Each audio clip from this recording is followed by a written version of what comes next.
लेकिन मुझे नेता प्रतिपक्ष की कुछ बातों को लेकर के बहुत आश्चर्य हो रहा था और ऐसा लगता था कि एक होता है कि व्यक्ति चुनावी सभाओं में बात करता है, वहां पर वह अपनी अपनी मीठी मीठी बातों को बोलता है, लेकिन सदन में चुना गया सदस्य तो यह प्रदेश के अलग अलग भागों से चुन करके आया है। जमीनी धरातल की बात उनके सामने अगर होती तो बहुत अच्छा होता। और मुझे उनकी भाषण पर एक बात कहनी है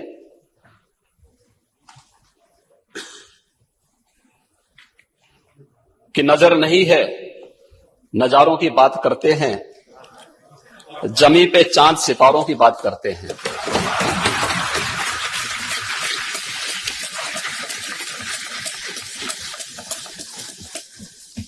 वो हाथ जोड़ के बस्ती को लूटने वाले भरी सभा में सुधारों की बात करते हैं।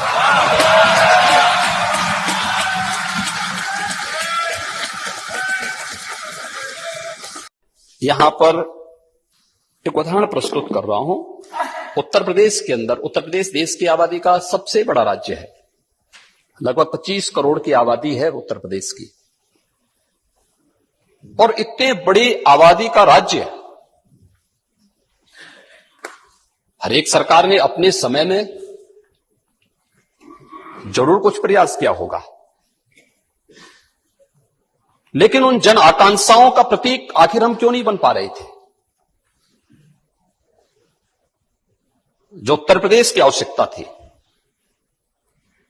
और राज्यपाल महोदय ने इसी बात का उल्लेख किया कि 37 वर्षों के बाद पुनः जनादेश प्राप्त होना तो वह सामान्य बात नहीं, असामान्य बात है। हम जीते तो अच्छा है और बीजेपी जीत जाए तो साहब ईवीएम में गड़बड़ी कर दी गई, ये कब तक आप वो करेंगे? ये तो जनता जनार्दन का अनादर है। और महोदय यही नहीं, इस दौरान हमारी सरकार ने 2017 में स्थानीय निकाय के चुनाव संपन्न किए थे, कोई हिंसा नहीं हुई। हमें लोकसभा का चुनाव करने का अवसर प्राप्त हुआ था 2019 में, 7 चरणों में चुनाव हुए थे, कहीं हिंसा नहीं हुई।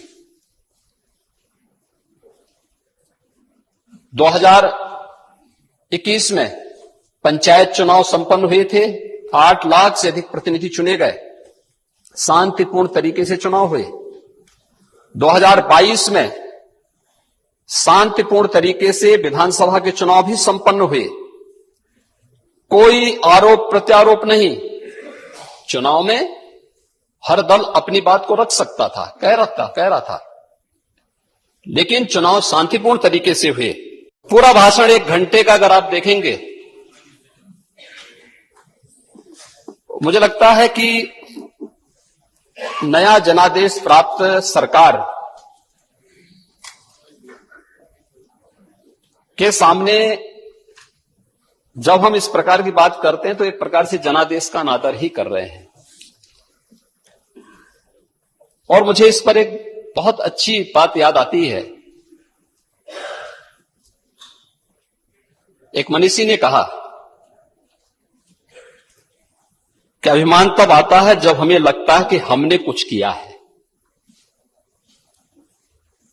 और सम्मान तब मिलता है जब दुनिया को लगता है कि आपने कुछ किया है।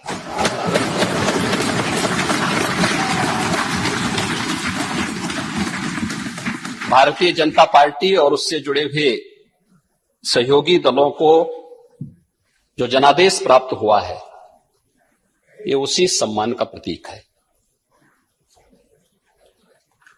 जनता जनार्दन का आशीर्वाद प्राप्त हुआ। हमारे यशस्वी नेता श्री नरेंद्र मोदी जी के मार्गदर्शन और नेतृत्व में पूरे देश के अंदर हर एक चुनाव को हम लोग लड़ते हैं, और उसमें जनता जनार्दन का आशीर्वाद हमारे कार्यों से प्राप्त होता है। कार्यों का ही उल्लेख यहां पर श्री राज्यपाल जी ने किया था और उन कार्यों पर चर्चा होती तो अच्छा होता। हम उस पर भी थोड़ा थोड़ा चर्चा करने का प्रयास करेंगे, लेकिन जनता जनार्दन के द्वारा प्राप्त जनादेश, यह भारतीय जनता पार्टी नेतृत्व की सरकार के प्रति एक सम्मान है और जनता जनार्दन का आशीर्वाद है।